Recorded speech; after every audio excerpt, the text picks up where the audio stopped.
अस्सलामुअलैकुम वरहमतुल्लाहि वबरकातुहू। उम्मीद करती हूँ कि आप सब खैरियत से होंगे। आप देख रहे हैं the learning lounge. In today's video we are gonna discuss about the remaining themes like science versus religion and the others too, that are class struggle and gender role. Firstly, I'm gonna discuss about science versus religion. तो बिस्मिल्लाहिर्रहमानिर्रहीम हम लोग start करते हैं इसे।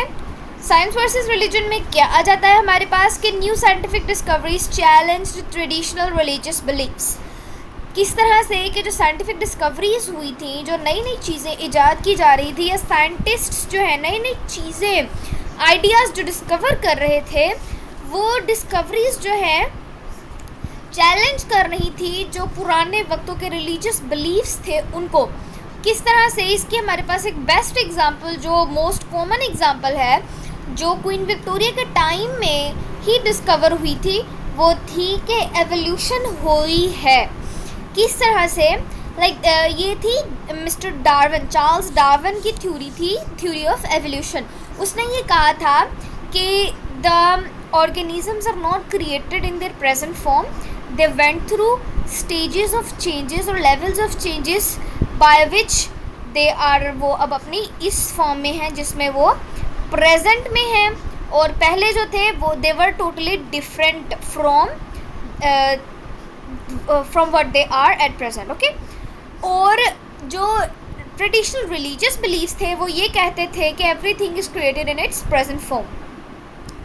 तो इस चीज़ की वजह से उन्होंने कहा है कि ये दो चीज़ें बहुत ही ज़्यादा डिफरेंट हो जाती है, एक एवोल्यूशन और उसके अलावा दूसरी है कि जो स्पेशल क्रिएशन है थ्योरी की, थ्योरी एक स्पेशल क्रिएशन हम लोगों ने बायोलॉजी में इसको डिस्कस किया हुआ है पहले। मतलब जब we were at lower levels हम लोगों ने इस चीज़ को डिस्कस किया हुआ है, theory of special creation and theory of evolution. तो ये दोनों जो हैं ये आपस में एक दूसरे के पैरेलल चलती हैं। कुछ लोग कहते हैं कि एवोल्यूशन हुई है और कुछ कहते हैं कि एवोल्यूशन नहीं हुई। तो वही चीज़ है कि चैलेंजेस आए थे, चैलेंज किया गया था कि मतलब चैलेंज करना एक तरह से यही होता है ना कि आप किसी को कहो कि तुम ये चीज़ प्रूफ करो कि ये हुआ है और तुम ये चीज़ प्रूफ करो कि ये नहीं हुआ। इस तरह से चैलेंज किया गया था। ठीक है, अब आगे उन्होंने क्या किया कि writers explore the conflict between faith and science. Writers जो है फिर उन्होंने साइंस और फेथ कहते हैं यकीन को, किसी चीज़ पर आपका यकीन होना। ठीक है, जो रिलीजियस बिलीव्स होते हैं उन पर हमारा फेथ होता है।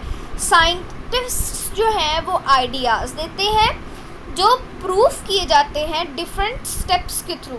ठीक है, और जो जो हमारे पास रिलीजन होता है वो उसमें हमारे पास कुछ ऐसी डिवाइन चीज़ें होती हैं जिन पर हमें यकीन करना होता है, ये हमारे अकीदे में शामिल होता है।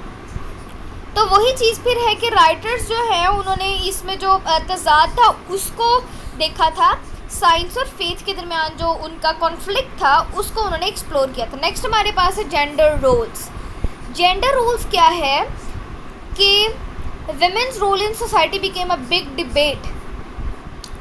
अब आप देख सकते हैं कि क्वीन विक्टोरिया जो है वो एक फ़ीमेल थी, तो ऑब्वियस सी बात है कि उस टाइम में फ़ीमेल्स के ऊपर जो है वो बात ज़रूर होनी थी, क्योंकि एक a female was a queen. तो उस टाइम में फ़ीमेल्स के ऊपर डिबेट होनी थी। तो फीमेल्स का रोल, वेमेन का रोल जो है, फीमेल जेंडर का रोल सोसाइटी में वो एक बहुत बड़ी डिबेट बन गया था। और जो बहुत से नॉवेल्स थे उसमें इस चीज़ पे क्वेश्चन किया गया था कि why women are only restricted to household duties and not allowed to work freely। उनका ये कहना था कि women are supposed to work freely in the workplaces or have to sit in the shops or do any work they want to do, or anything they want to do like business, or they want to join the profession of teaching, or they want to join something else, military or anything।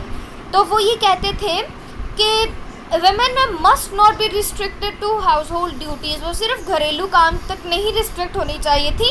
वो कहते थे क्यों restricted है females घरेलू काम तक के लिए, उनको भी आगे बढ़ चढ़कर, जैसे कहते हैं ना, मर्दों के शाना बेशाना काम करना चाहिए, लाइक कंधे से कंधा मिलाकर।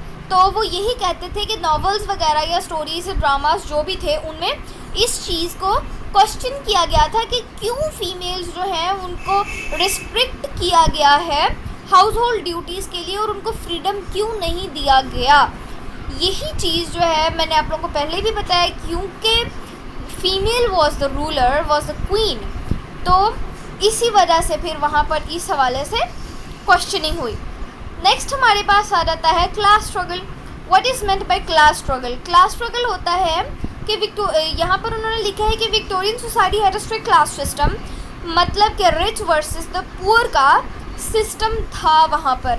लाइक जब इंडस्ट्रियलाइजेशन हुई थी तो उस टाइम में जो इंडस्ट्रीज़ के ऑनर्स थे या फिर हाई प्रोफाइल लोग थे वो एग्जिस्ट करते थे, या फिर जो लेबर थी, वर्कर्स थे, या फिर पीसेंट और फार्मर्स थे वो एग्जिस्ट करते थे। इस तरह से बहुत ज़्यादा डिफरेंस आ गया था, रिच और पुअर बन गए थे लोग, मिडिल क्लास थी ही नहीं, बहुत ज़्यादा स्टेटस गैप आ गया था। तो उस चीज़ को डिस्कस किया गया है इसमें, इस लिटरेचर में। और लिटरेचर ने बताया था कि वेल्दी अपर क्लास और जो पुअर लोअर क्लास है उनके बीच में जो डिस्टेंस है, जो उनके बीच में डिफरेंसेस हैं, उनको डिस्कस किया था ताकि सबको पता लग सके कि जो लोअर क्लास है वो किन किन चीज़ों के लिए स्ट्रगल कर रही है, किस किस तरह से स्ट्रगल कर रही है, एंड जो लोअर क्लास है उनको ये पता लग सके कि अपर क्लास किस तरह से जो है वो अपनी लाइफ्स को इंजॉय कर रही है। ठीक है, उम्मीद करती हूँ कि आप लोगों को यहाँ तक समझ आ गई होगी। अगर किसी का कोई क्वेश्चन हो तो you can ask in the comments, और अगर कोई चाहता हो कि कोई स्पेसिफिक टॉपिक जो है वो समझना हो तो you can add a request and I will fulfil it. तब तक के लिए अल्लाह हाफिज़, मिलते हैं नेक्स्ट वीडियो में। अपना बहुत सारा ख्याल